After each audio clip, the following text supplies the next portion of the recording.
No inverno de 1880, no coração selvagem de Yellowstone, um homem solitário construiu uma cabana ao lado do riacho Soda Butte e se preparou para enfrentar a estação em silêncio.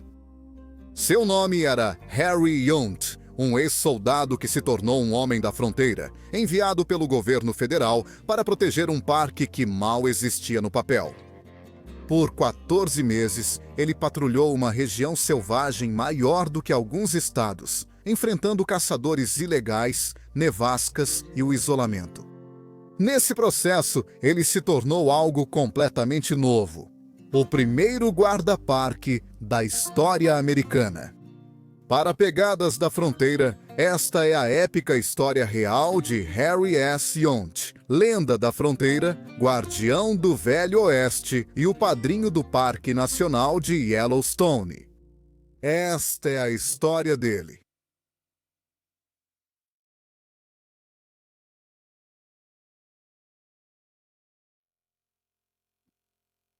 Antes de se tornar uma figura lendária do Oeste, antes de se tornar um homem das montanhas, um batedor, um garimpeiro, ou o primeiro a cuidar das chaves e dos terrenos do Parque Nacional de Yellowstone, Harry Yount veio de origens humildes. Sua infância foi moldada pelas lutas silenciosas e persistentes de uma família da fronteira. Ele nasceu na beira da região selvagem do Missouri, onde a linha entre o país colonizado e a fronteira aberta ainda mudava a cada estação que passava. Os Younts eram pessoas autossuficientes. A história deles estava ligada ao longo arco da marcha para o oeste dos Estados Unidos. Os registros da juventude de Harry são escassos, mais boatos do que fatos em alguns casos. O nome completo de Harry S. Yount era frequentemente escrito errado pela imprensa, e até seu local e data de nascimento foram muito debatidos. Os principais relatos vêm de entrevistas que ele deu já idoso, no início dos anos 1920.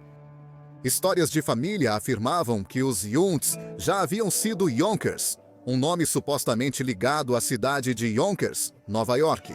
Harry disse que 2 irmãos vieram para a América há muito tempo. Um ficou em Nova York, o outro foi para o oeste, para a Pensilvânia, onde o nome mudou para Yunt. Mas nenhum registro jamais comprovou essa afirmação. O que sabemos é que a linhagem Yount veio da Alsácia, uma vila no Reno e ao longo da fronteira entre a França e a Alemanha. Hans Georg e Anna Maria Yount, ancestrais distantes de Harry, chegaram a Filadélfia em 1731 com seus filhos. Seus descendentes mudaram-se para o sul, Carolina do Norte, e depois para o oeste, Missouri, após a compra da Louisiana abrir novas terras aos colonos. Quando Harry nasceu em 18 de março de 1839, seu avô Jacob Yount já estava estabelecido no condado de Washington, região agrícola montanhosa do Missouri, sudoeste de St. Louis. Seu pai, David Yount, estava se aproximando da meia-idade, e Harry era o 10º de 11 filhos. O censo de 1850 registra Harry Yount, de 11 anos, vivendo com pais e irmãos. A vida lá era tranquila, mas exigente. A educação era limitada, mas Harry aprendeu o bastante para ler e escrever cartas simples quando adulto. Ele teve uma infância de tarefas, de caça, trabalho na fazenda e longos dias na companhia da família e dos animais, em vez de sociedade ou estudos. A linhagem dos Yount também se origina de terras que foram atravessadas por José Smith e seus seguidores. Mas não há sinal de que a família tenha participado do movimento Mórmon inicial que varreu a região. As raízes dos Yount eram quáqueres, vindas de ancestrais da Pensilvânia. Se Harry levou alguma religião para o oeste, devia ser discreta e prática, mais uma bússola moral que um credo. A confusão sobre suas origens persistiu por décadas. Alguns escritores situaram seu nascimento em Harmony Township, Pensilvânia. Outros disseram que o ano foi na década de 1840. Historiadores posteriores precisaram pesquisar minuciosamente alistamentos e registros de pensão para esclarecer a questão.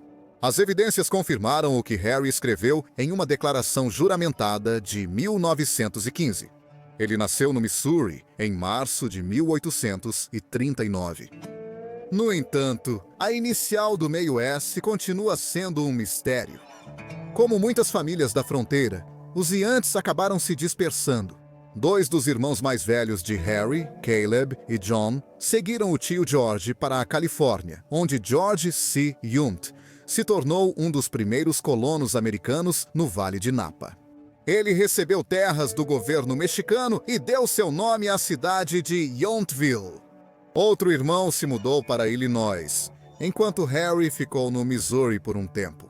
Esse padrão era típico da época. Cada geração se mudava mais para o oeste em busca de oportunidades, deixando para trás rotas que ficavam mais rasas a cada milha. O próprio condado de Washington era uma espécie de encruzilhada. Terras agrícolas difíceis, florestas densas e o limite inquieto do assentamento americano. Era um lugar onde um garoto podia aprender a cavalgar, atirar, buscar alimento e, acima de tudo, viver por conta própria. Esse ambiente moldou o homem que Harry se tornou. Antes de Yellowstone, antes do trabalho como batedor e do serviço militar, ele era simplesmente um garoto do Missouri, criado nas duras lições da fronteira. O que quer que tenha preenchido os anos de Harry Yount antes da guerra, permanece sem resposta. Ele nunca escreveu sobre esse período, e não há registros do que fez ou para onde foi. Quando a guerra finalmente chegou ao Missouri, ele já era um homem adulto. E como muitos homens da fronteira, ele se juntou às fileiras da União sem hesitação. Em 9 de novembro de 1861, ele se alistou na Companhia F do Regimento Phelps de Infantaria do Missouri, unidade voluntária criada para garantir a lealdade do Estado. Seu oficial comandante, João S. Phelps, era um político do Missouri, que se tornou coronel da União. E seus homens foram recrutados das fazendas, das minas e das cidades fronteiriças de um estado dividido contra si mesmo. O regimento de Phelps era uma força temporária, 6 meses de serviço durante os amargos combates iniciais pelo Missouri. A unidade ficou sob o comando do brigadeiro-general Samuel R. Curtis e do Exército do Sudoeste, responsável por expulsar as tropas confederadas da região de fronteira. No inverno de 1861 até 1862, a Companhia de Yunt marchou pelo sul do Missouri e entrou nas terras altas de Ozark, Arkansas, seguindo Curtis rumo a um dos maiores confrontos a oeste do Mississippi, a Batalha de Pea Ridge. A batalha travada no início de março de 1862 definiu o destino do Missouri. O general confederado Earl Van Dorn liderou 16 mil homens rumo ao norte, atravessando colinas congeladas, para esmagar o exército menor de Curtis e reconquistar o estado para o sul. A marcha foi brutal. Soldados famintos e com frio avançaram sob chuva congelante e lama, muitos sem barracas ou carroças. Após a ordem imprudente de Van Dorn para viajar com pouca bagagem, Curtis, alertado por seus batedores, fortificou-se ao longo do Little Sugar Creek, bloqueando as estradas com árvores derrubadas e posicionando a artilharia no alto dos penhascos com vista para Wire Road. Os combates começaram com escaramuças dispersas perto de Bentonville. Destacamentos, incluindo o regimento de Yunt, entraram em confronto, enquanto a cavalaria confederada avançava pelas estradas secundárias. No dia seguinte, houve uma batalha. Van Dorn tentou cercar Curtis, atacando os dois flancos simultaneamente. Os missourianos de Price atacaram pelo nordeste, perto da taverna Elkhorn, enquanto os texanos de McCulloch avançavam do oeste em direção a Leetown. A luta em Leetown foi brutal. McCulloch foi morto a tiros enquanto liderava um ataque junto com seu segundo em comando. Logo depois dele, o comando se desfez e a confusão se espalhou pelas fileiras confederadas. A leste dali, na taverna Elkhorn, União, os homens do coronel Eugênio Carr mantiveram o terreno elevado por pura teimosia, repelindo investida após investida, mesmo depois que o próprio Carr foi baleado 3 vezes. Quando amanheceu, a maré havia mudado. Curtis reuniu seus homens e lançou uma enorme barragem de artilharia que destruiu as linhas confederadas. O exército de Van Dorn se desfez e fugiu. A Batalha de Pea Ridge deu ao norte uma vitória importante, mantendo o controle do Missouri e abrindo o norte do Arkansas para a União. Mas Yount nem chegaria ao primeiro dia completo de combate, graças a uma pequena escaramuça que ocorreu no dia anterior ao início real da batalha. Conta-se que, na véspera de Pea Ridge, enquanto servia na linha de frente, Harry Yount foi ferido na perna e capturado por batedores confederados. Ele foi forçado a marchar 90 milhas, descalço pelo terreno úmido e pedregoso dos Ozarks até Fort Smith, Arkansas. A jornada levou dias. Seus pés estavam feridos e sangrando, sem cuidados, enquanto seus captores o obrigavam a andar sob chuva gelada. Ele ficou preso por quase um mês em Fort Smith, onde a comida era escassa e não havia atendimento médico. A exposição deixou-o com uma luta vitalícia contra o reumatismo, que o atormentaria por décadas. Yount foi libertado em uma troca de prisioneiros e retornou às linhas da União. O dano já estava feito. Seu mandato terminou logo depois, e ele foi dispensado em maio de 1862. 6 meses depois, ele se alistou de novo, agora na 8ª Cavalaria Voluntária do Missouri. Ele se alistou em 9 de agosto de 1862 para um período de 3 anos que o levaria profundamente às guerras de fronteira entre Missouri e Arkansas. Com a cavalaria, Yount encontrou sua vocação. Ele subiu constantemente nas patentes, soldado raso, cabo, sargento e, finalmente, sargento-intendente da companhia. Por todos os aspectos, não era um cargo glamouroso, mas era de responsabilidade crítica. Ele administrava os suprimentos da companhia, fazendo um inventário de rações para os cavalos, mantimentos para os homens, barracas, munição, ferramentas e uniformes. Ele supervisionava as carroças, inspecionava as montarias e cuidava da papelada que unia o exército. No campo, ele organizava patrulhas de forragem e alimentava os homens quando faltavam suprimentos oficiais. Seu trabalho exigia tanta coragem quanto o de qualquer soldado no campo de batalha. O 8º Regimento de Cavalaria do Missouri atuava na região difícil e sem lei, na fronteira entre Arkansas e Missouri, enfrentando invasores confederados e guerrilheiros que atacavam das florestas e sumiam nas colinas. Era uma guerra de desgaste, travada por entre cordilheiras e travessias de rios, onde acampamentos frios e barrigas vazias eram tão perigosos quanto qualquer rifle. Os anos de John nesse serviço o endureceram. Ele conheceu o cativeiro, a exposição e o lento desgaste da vida no exército. Quando a paz chegou em 1865, ele já era um experiente sobrevivente da Frente Oeste e conhecia o custo da resistência. Esse entendimento o acompanharia em seu próximo capítulo. A disciplina e a resistência que ele trouxe dos Ozarks se tornaram a base para sua vida posterior como batedor, caçador e, eventualmente, o homem que muitos um dia chamariam de Rocky Mountain, Harry Yount.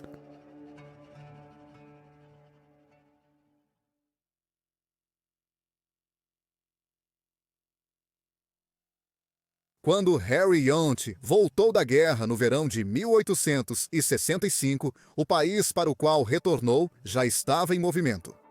Com a expansão das ferrovias para o oeste, soldados que lutaram nos estados fronteiriços buscavam trabalho na fronteira.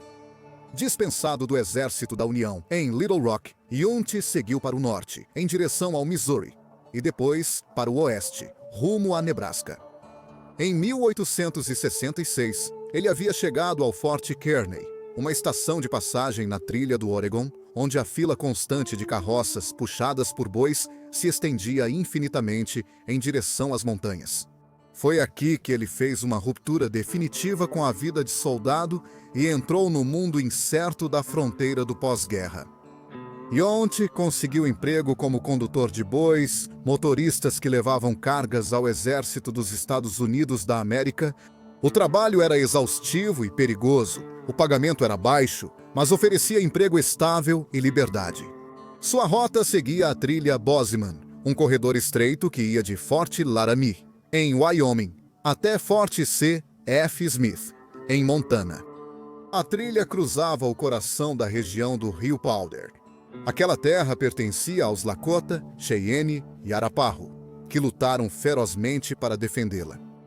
Cada viagem significava longas semanas expostos aos elementos, guiando bois pesados por estradas lamacentas e travessias rochosas, sempre vigiando o horizonte em busca de movimento. Isso poderia significar uma emboscada. Em um de seus muitos encontros, a caravana de Yount foi atacada por um grupo Sioux, que os perseguiu por 4 dias inteiros. A munição estava acabando e os homens estavam exaustos. Quando os guerreiros finalmente se aproximaram, Yount apontou sua carabina e derrubou um dos cavalos deles, encerrando a perseguição. Anos depois, Yount falou sobre aquela luta com uma espécie de compreensão cansada. Ele disse que não culpava as tribos por protegerem o que era direito delas. Segundo ele, apenas defendiam seu país. Ele também aceitou a lógica sombria do que veio depois, dizendo que o governo continuaria avançando para o oeste até que os búfalos desaparecessem. Pois, se os rebanhos fossem destruídos, as tribos não teriam como sobreviver. Depois de seus anos na trilha Bozeman, Yount mergulhou ainda mais na economia da fronteira, trocando seu chicote por um rifle. As planícies tinham muitos búfalos, e cidades ferroviárias como Cheyenne viraram centros para caçadores venderem carne, peles e línguas. Yount entrou nesse comércio, mas com certa culpa. Ele disse, abre aspas, "É uma pena acabar com os búfalos", fecha aspas. Mas ele fez isso mesmo assim, sabendo que o mercado exigia.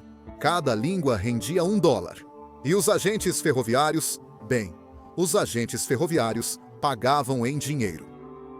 No início da década de 1870, Yount era caçador e armadilheiro nas terras altas do sul de Wyoming e norte do Colorado. Ele vagava pela cordilheira Medicine Bow, pela região do rio Wind e pela cordilheira Nevada, passando meses sozinho na natureza selvagem.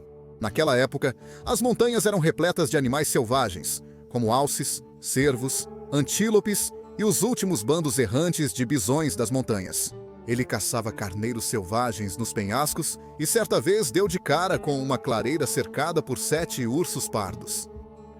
No entanto, suas caçadas não eram esportivas. Cada cartucho contava e cada animal tinha um propósito: comida, comércio de peles. Às vezes, ele caçava antílopes de uma carroça, circulando pelas planícies até enchê-la. Durante uma competição com um atirador do leste, ele matou 70 antílopes em um dia feito, do qual depois se arrependeu. Nos anos tranquilos que se seguiram, ele sempre falava dessas caçadas do passado com humildade, admitindo que o desperdício daquela época havia deixado um gosto amargo em sua boca. Todo inverno, ele se isolava nas colinas para caçar e viver da terra.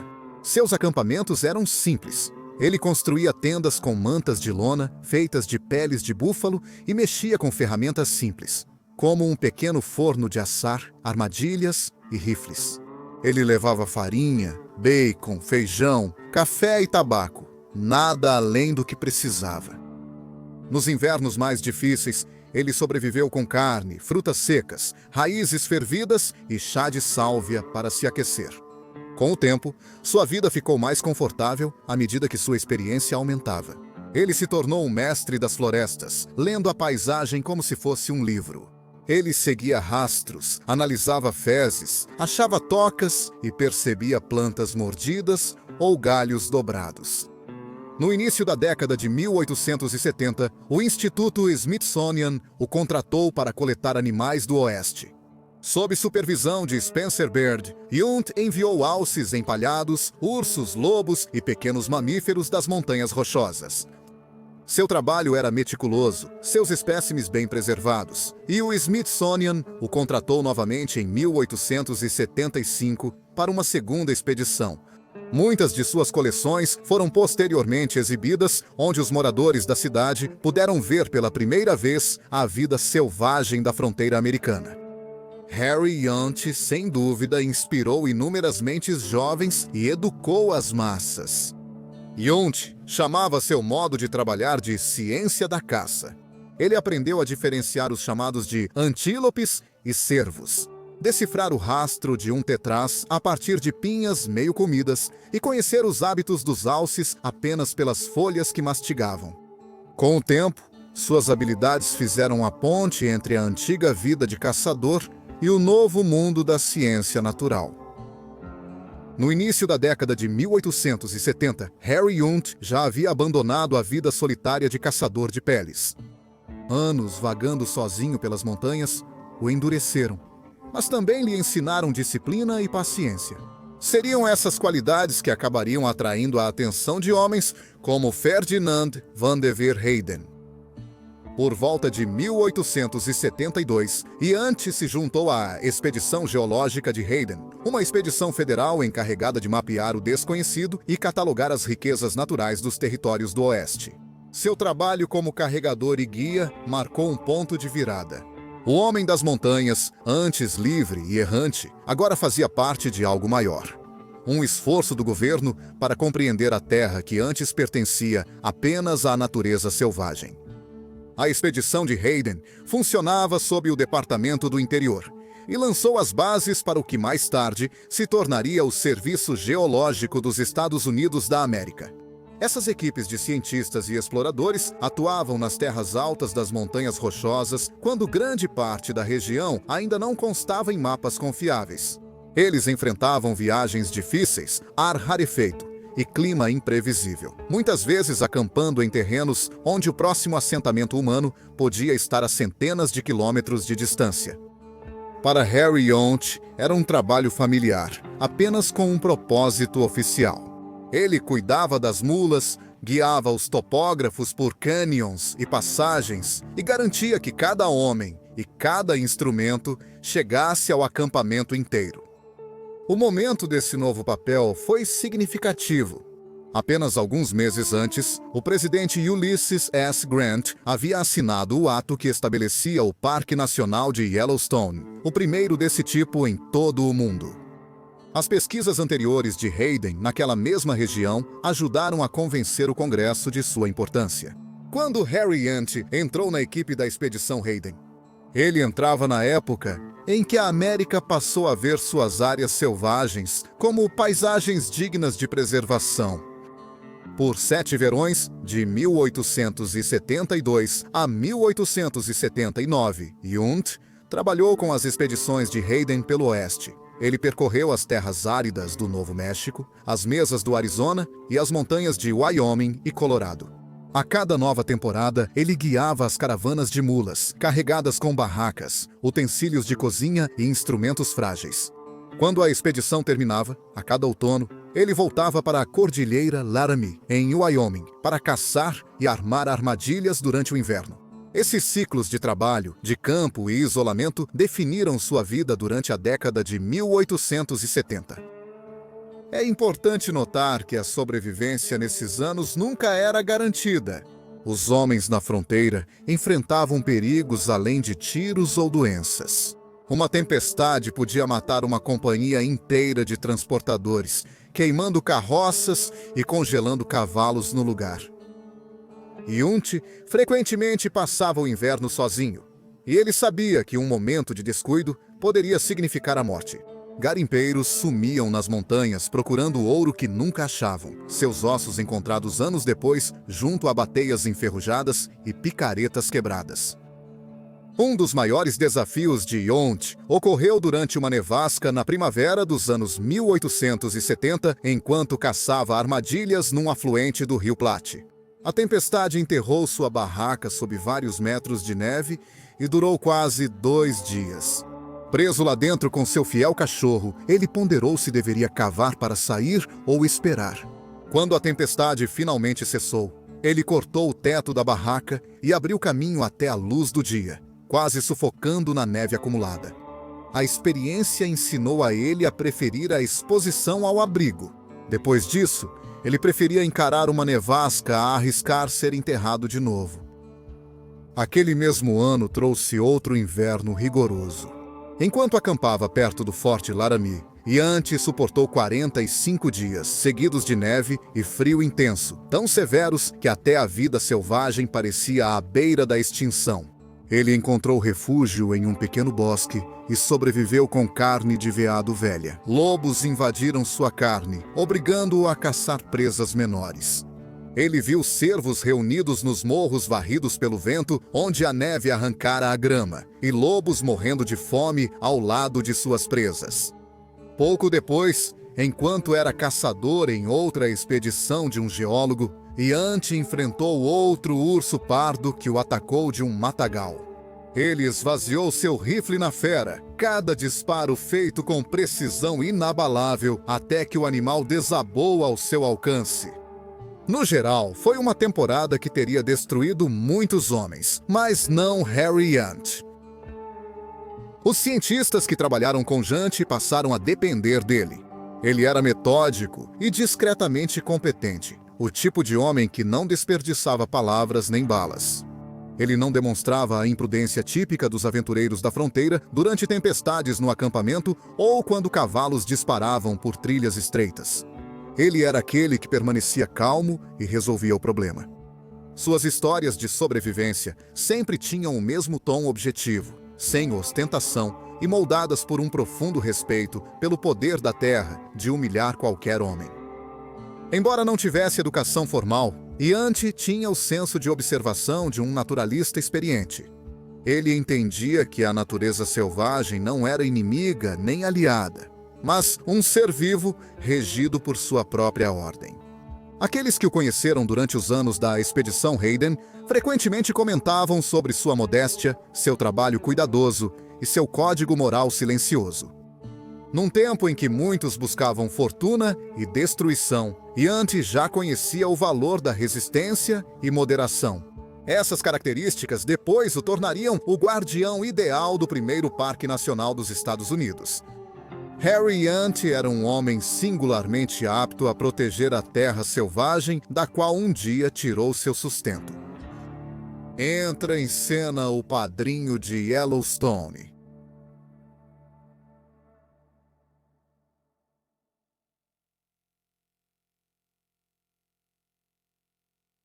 Quando Yellowstone foi declarado Parque Nacional em 1872, a ideia foi revolucionária, mas a execução praticamente não existiu.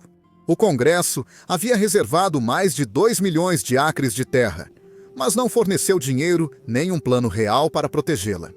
O primeiro superintendente do parque, Nathaniel Langford, recebeu um título, mas não um salário. Por 5 anos, ele trabalhou sem equipe ou suprimentos, contando apenas com sua convicção pessoal para manter unido um trabalho impossível. Visitantes iam e vinham livremente. Caçadores matavam animais por esporte, vândalos quebravam formações de geysers como lembranças, e não havia ninguém lá para impedi-los.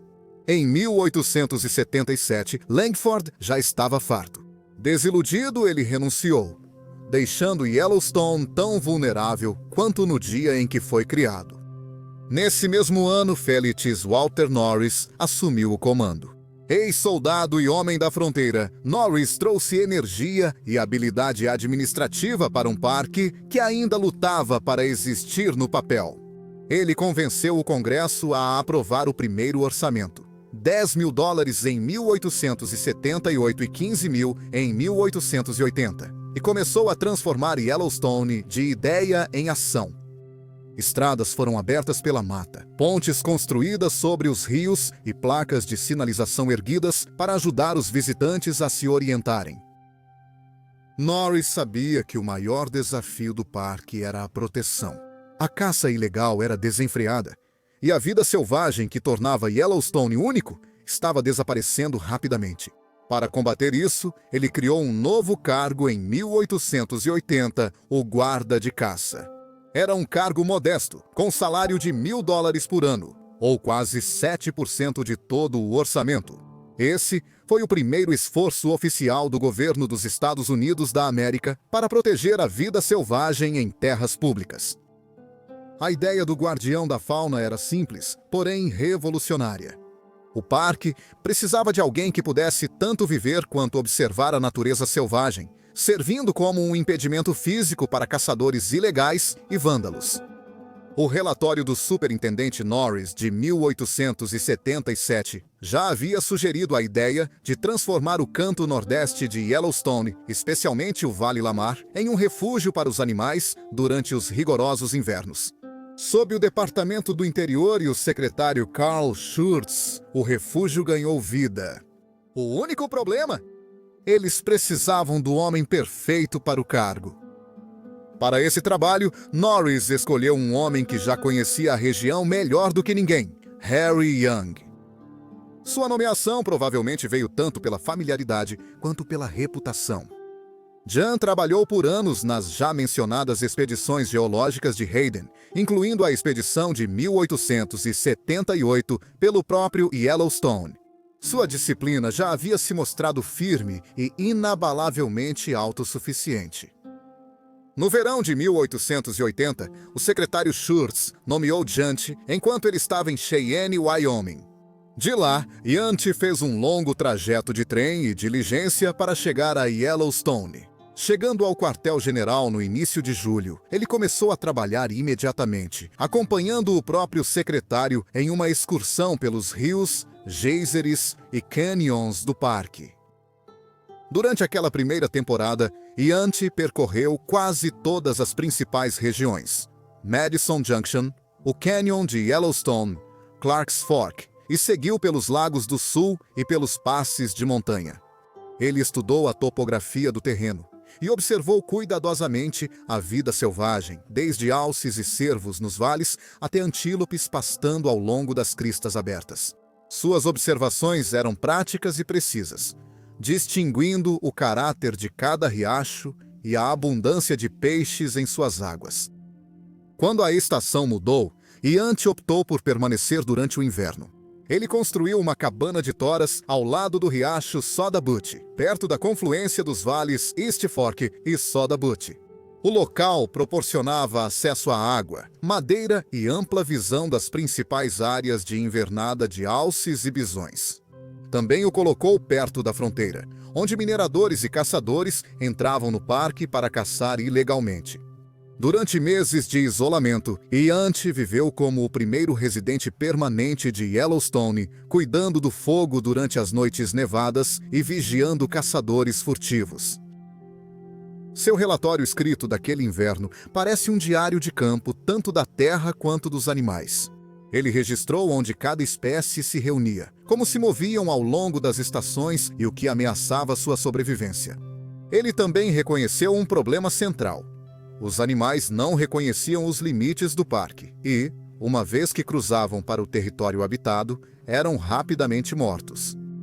Yunt também entendia a futilidade de sua situação. Ele escreveu que nenhum homem sozinho conseguiria patrulhar mais de 7.700 km² de natureza selvagem.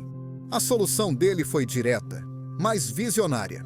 Ele propôs uma força policial pequena e bem treinada para fazer cumprir as leis do parque, proteger a vida selvagem e preservar as maravilhas naturais da paisagem. Essa proposta se tornaria a semente de uma ideia muito maior em apenas alguns meses.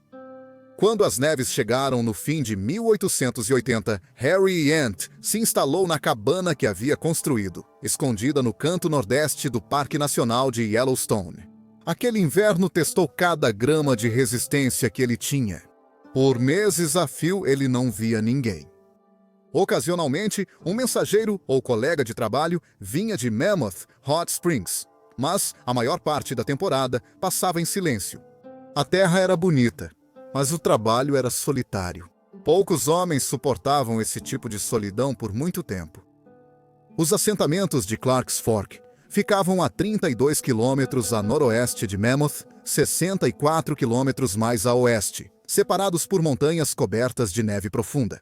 Harry Yunt estava isolado do mundo, cercado pelo vento frio, pelo céu vazio e pelos uivos distantes dos lobos.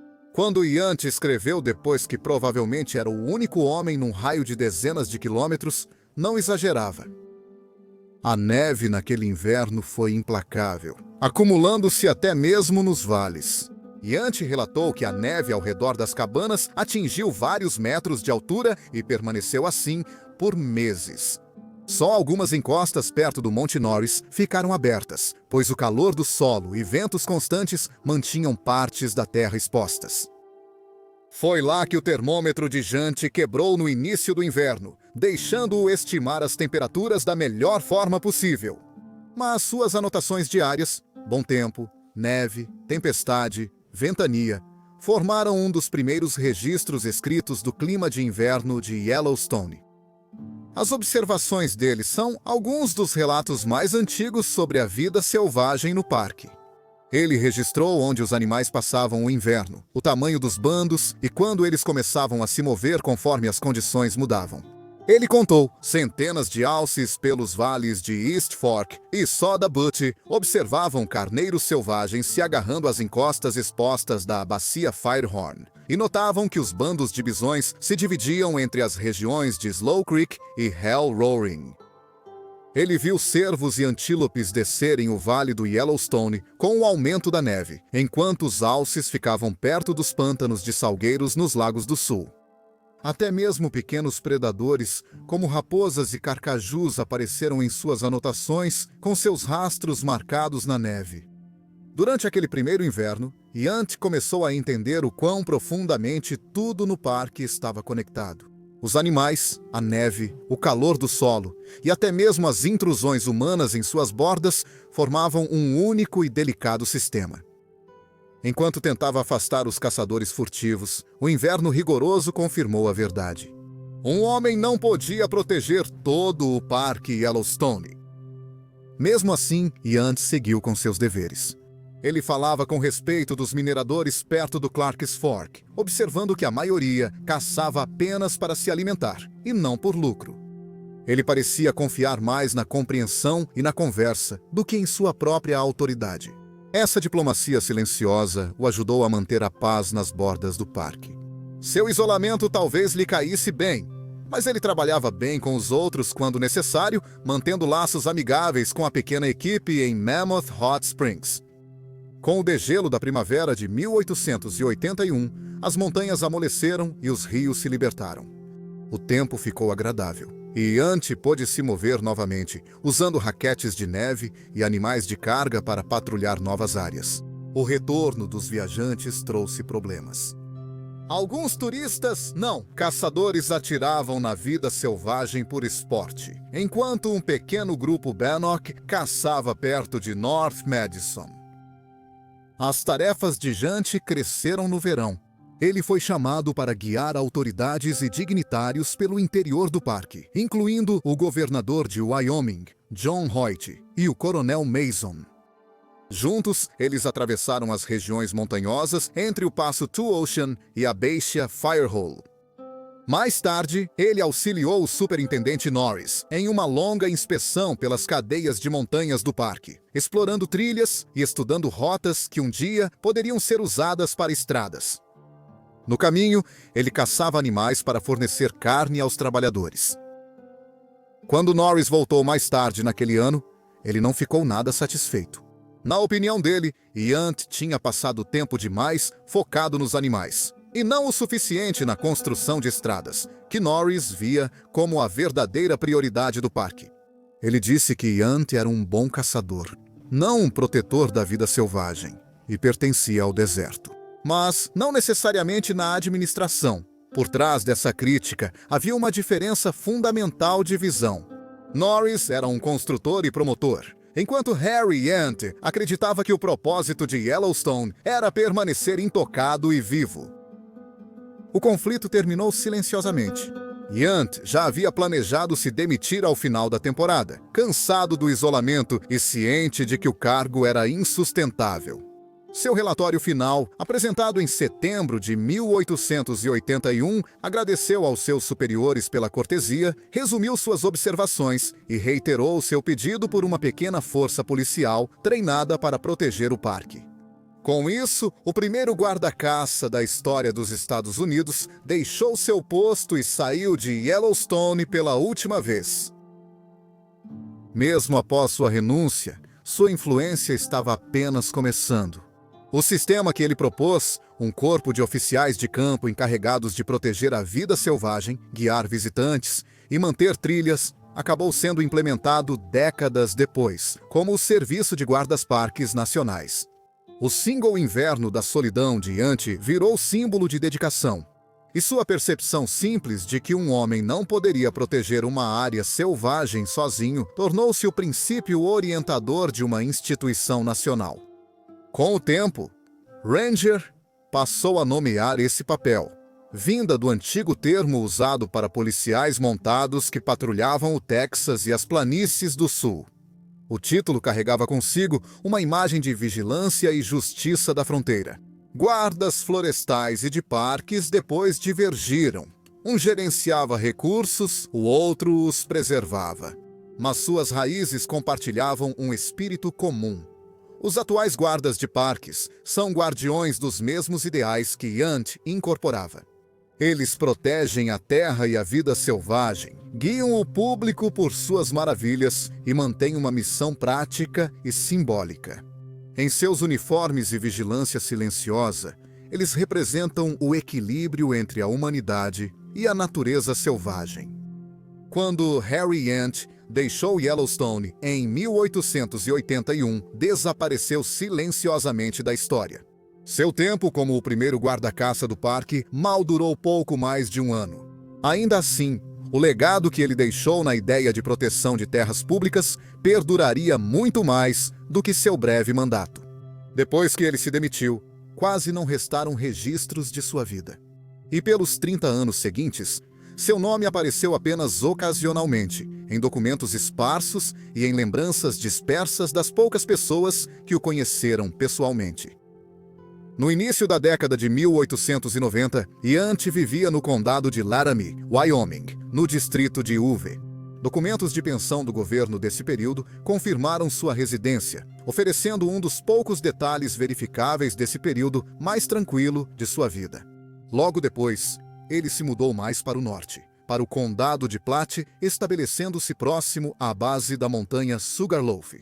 Foi lá, em uma pequena propriedade que ele mais tarde vendeu para outro pioneiro, que Yanti voltou aos ritmos de uma existência solitária.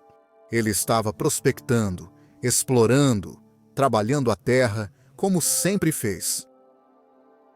As últimas décadas de sua vida foram passadas nas mesmas montanhas rochosas que ele havia cruzado uma vez. Como caçador e guia de reconhecimento, ele se dedicou à mineração, perseguindo veios de cobre e grafite pelas montanhas Laramie e desenvolvendo reivindicações no distrito de Bluegrass. Apesar de muitos desses empreendimentos terem gerado resultados modestos, uma venda bem-sucedida garantiu-lhe segurança financeira até seus últimos anos. Na década de 1890, ele descobriu um depósito de mármore a oeste de Wheatland, tornando-se outro pequeno empreendimento notável. Notavelmente, ele continuou explorando após os 80 anos, ainda caminhando pelos cânions e cumes do sul de Wyoming, com a mesma paciência que o guiou pela natureza selvagem décadas antes. Quem conheceu Yanti nos últimos anos descreveu um homem robusto e digno, cujo jeito de fronteira nunca virou descuido. Suas roupas refletiam esse mesmo orgulho.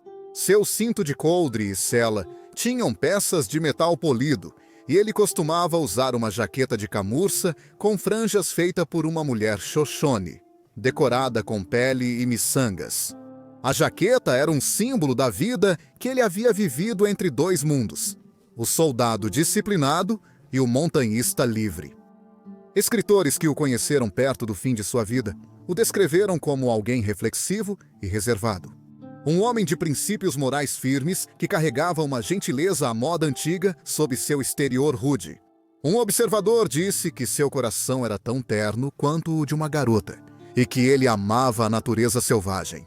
Mesmo sobrevivendo às dificuldades, Yanti era a prova de que um homem podia viver uma vida na fronteira sem perder seu senso de decência ou compaixão.